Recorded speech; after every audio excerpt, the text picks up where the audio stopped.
مساء الخير عليكم، ان شاء الله تكونوا كامل ملاح. وصفتنا لنهار اليوم راح تكون للروز بطريقه هايله، يجيو هشاش وخفاف وبندهم فريمو فريمو ولا اروع. ما عليكم غير تجربوا الوصفه. دونك بلا ما نطول عليكم ندوزو مباشره لطريقه التحضير. دونك هنا بالنسبه للمقادير راح نسحقوا 250 غرام مارغرين تكون طريه بحراره الغرفه. انا الباطه هذه تاع 500 قسمتها على زوج او ما يعادل 5 مغارف كبار معمرين. راح نزيد عليهم نص كيلة، الكيلة تدي 240 ملي أو تستخدموا كاس سكر جلاس.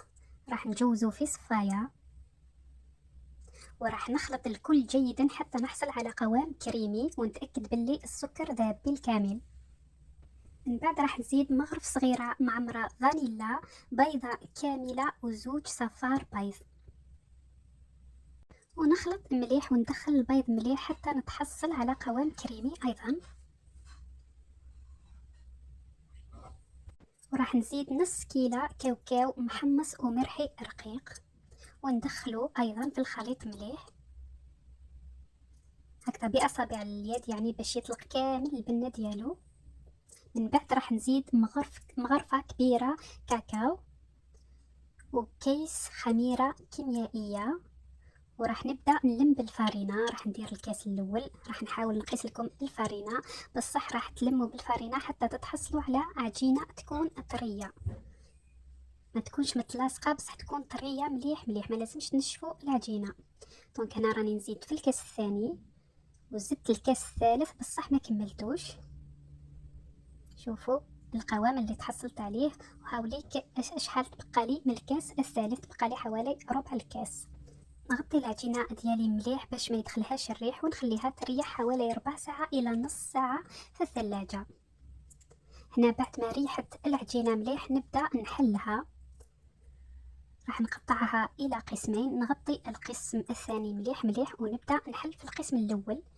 هنا الطاولة كانت مغلفة ببلاستيك وراح نزيد عليها كيس بلاستيكي أيضا، راح يسهل لي الخدمة. ونحل العجينة ديالي، ما لازمش تكون رقيقة كامل وما لازمش تكون خشينة، ونبدأ نطبع يعني بالمول الحجم اللي حبيتوه. دونك فوالا، شوفوا يعني العجينة خرجت هايلة، ما تتلصق، ما تسحقوا يعني ترشوا فارينة ما والو. فوالا، هنا ندخلهم في الفرن ينطيبوا في درجة حرارة متوسطة، قسمة يشدوا روحتيهم وياخدوا تحميرة خفيفة ونخرجهم. فوالا النتيجة ديالهم بعد ما طابوا. هنا نجوزو لطريقة تحضير الكريمة اللي راح نلصقوا بها الحبات ديالنا. عندي زوج مغارف مارغرين بحرارة الغرفة زائد مغرفة كبيرة سكر جلاس، راح نخفقهم مليح بخلاط بمضرب كهربائي، وراح نزيد عليهم مغرفة صغيرة فانيلا وزوج مغارف كبار كريمة الشانتيه، وراح نخلطهم مليح مليح بالباتور حتى نتحصل على كريمة. دونك هنا الكمية اللي حضرتها صغيرة تكفيني باش نلصق الكمية تاع الحبات اللي حضرتهم. دونك هنا نقسم معاكم حبة، شوفوا يعني كيفاش جات هشيشة طرية هايلة. دونك هنا راح نلصق الحبات ديالي بالكريمة اللي حضرناها مع بعض. فريمو جربوها بالكريمة هذه تجي هايلة هايلة.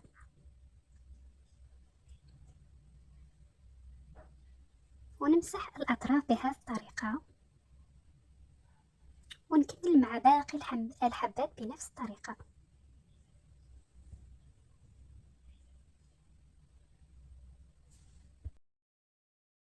دونك هنا نضغط عليها يعني ضغطة خفيفة باش ما تتكسرش، باش تخرج الكريمة من الأطراف، ونمسحها بهذه الطريقة. هنا بعد ما كملت كامل الحبات يعني الكريمة جات لي سوا سوا، كنت ذوبت شوكولا في حمام مائي وراح نخليها يعني فوق الماء السخون ونبدأ نخدم بها. دونك هنا الشوكولا ذوبتها في حمام مائي وزدت عليها مغرفة كبيرة معمرة نوتيلا، راح تمدلها امبريونس وراح تقعدي الشوكولا ديالكم طرية، يعني تكون ناشفة ومامتو طرية في نفس الوقت. وراح نبدأ نغطي كامل الحبات ديالي بهذه الطريقة ونقطرهم ونحطهم ينشفوا جانبا في ورق الطهي.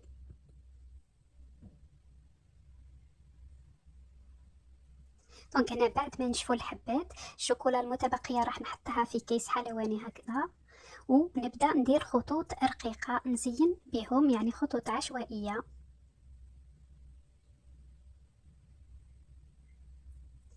راح نزيد ندير خطوط بعد ما تنشف الحبه ديالي راح ندير خطوط من الجوانب باش نزيد يعني نزينها بالكاوكاو اللي يكون ريحته شويه خشين.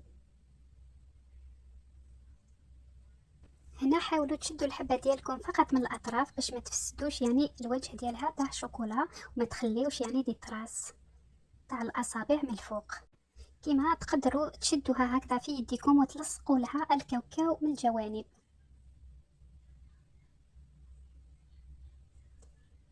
فوالا راح نكمل بنفس الطريقه مع باقي الحبات. هاي لك النتيجه، وراح نخليهم جانبا ينشفوا مليح.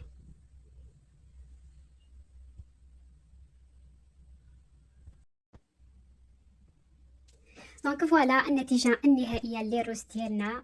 فريمو الحبه خرجت طريه بزاف، ومع الكريم هذه كل ما تزيد تقدم كل ما تطرى اكثر وبندها هبال هبال. عليكم غير تجربوا الوصفه. وصلنا لنهايه الفيديو لنهار اليوم. ان عجبتكم الوصفه ما تنسونيش بلايك. دمتم برعايه الله والى وصفه اخرى ان شاء الله.